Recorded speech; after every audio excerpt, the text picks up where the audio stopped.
இவருக்கு அழகிய மணவாளன் தானே பேரு. நம்பெருமாள் நம்பெருமாள்னு சொல்றோமேன்னா இது மணவாள மாமனிகளுடைய உபதேசரத்தனமாலை பாசுரத்துக்கு பிள்ளலோகஞ்சீயர் சுவாமி வியாக்கியானம் அனுகிரகிக்கிறார். அந்த வியாக்கியானத்தில் இந்த சரித்திரம் ரொம்ப தெளிவாக சொல்லப்பட்டிருக்கு. ராஜகண்டகோபாலன் ஒருத்தர், இல்லை இன்னொரு ஈரங்கொல்லி, ஒரு சீவையிட்டம் அண்ணாத்தான். இவா ரெண்டு பேரை பற்றின சரித்திரம் இந்த பாட்டில் இருக்கு. நம்பெருமாள் நம்மாழ்வார் நஞ்சீயர் நம்பிள்ளை என்பர் அவரவர் தமயத்தால் அன்புடையோர் சாத்து திருநாமங்கள். நம்பெருமாள்னு ஒரு ஆண்பன் பேர் வச்சாங்கிறார். இது ஒன்றும் ரிஷி சூட்டின பேர் இல்லை, வேதவியாசர் விஸ்வாமித்திரெல்லாம் வைக்கல. ஒரு ஈரங்கொல்லியார் பார்த்து வண்ணான் பேர் கொடுத்தார். அவர் தான் நம்பெருமாள் நம்பெருமாள்னு கத்தினாராம். என்னத்துக்கு சுவாமி அவருக்கு பேர் வந்ததுன்னா, இந்த பெருமாள் 48 வருஷம் வெளியில் போயிட்டாரோ இல்லையோ, ஊர்லேயே ஒத்துரும் இல்லை.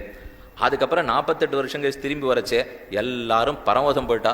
ஒருத்தர் மட்டும் 96 வயசு உட்காண்டிருக்கார். ஆனால் அவருக்கு கண்ணு தெரியாது படுத்து. இப்போ வந்த பெருமாள் இவர் தானா, போன பெருமாள்னு யாருக்கு தெரியும்? வெளியில் போனார், ஊர் முழுக்க சுற்றிருக்கார். திரும்பி வந்தவர் இவர் தானான்னு அடையாளம் காட்ட வேண்டாமா? இதுக்கு நடுவில் ஒரு செய்தி உண்டு. திருவரங்க மாளிகையாரத்தான் இந்த பெருமாளுக்கு பிரதிநிதியாக எழுந்தருள பண்ணினார்கள். அப்புறம் புறப்பட்டு போன பெருமாள் திரும்பி வந்த பிற்பாடு மறுபடியும் நம்பெருமாளாக ஏற்றுக்கொண்டார்கள் என்னும் ஒரு வழக்குள்ளது. அல்லது பேரர்களுக்குள்ள ஒருத்தர் திருவரங்க மாளிகையார் என்கிற சொல்ற வழக்கமும் இருக்கு. நம்பெருமாள் வெளியில போட்டுட்டு திரும்ப எழுந்துருளினார். இப்ப யாரு உறுதி பண்றது இவர் தான் புறட்டு போன பெருமாளான்னுட்டு?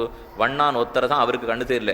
அப்ப அந்த வண்ணான்னு சொன்னாராம், பெருமாளுக்கு திருமஞ்சனம் பண்ணிவிட்டு ஈர ஆடை தீர்த்தத்தை கொடு.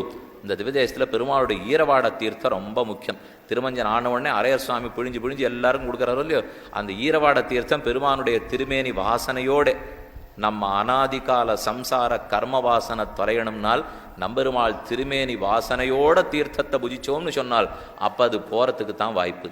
அந்த வண்ணான் கண்ணு தெரியாதவர் ஈரங்கொல்லி தீர்த்தத்தை வாங்கி சாப்பிட்டு பார்த்துட்டு நம்பெருமாளேன்னு சத்தம் போட்டாராம்.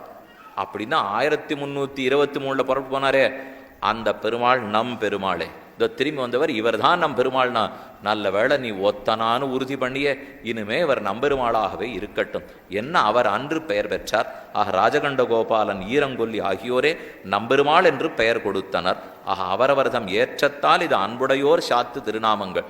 இவையெல்லாம் நமக்கு நம்பெருமாள் பக்கலிலே காணலாம்னு பூர்வர்களுடைய வியாக்கியானம்.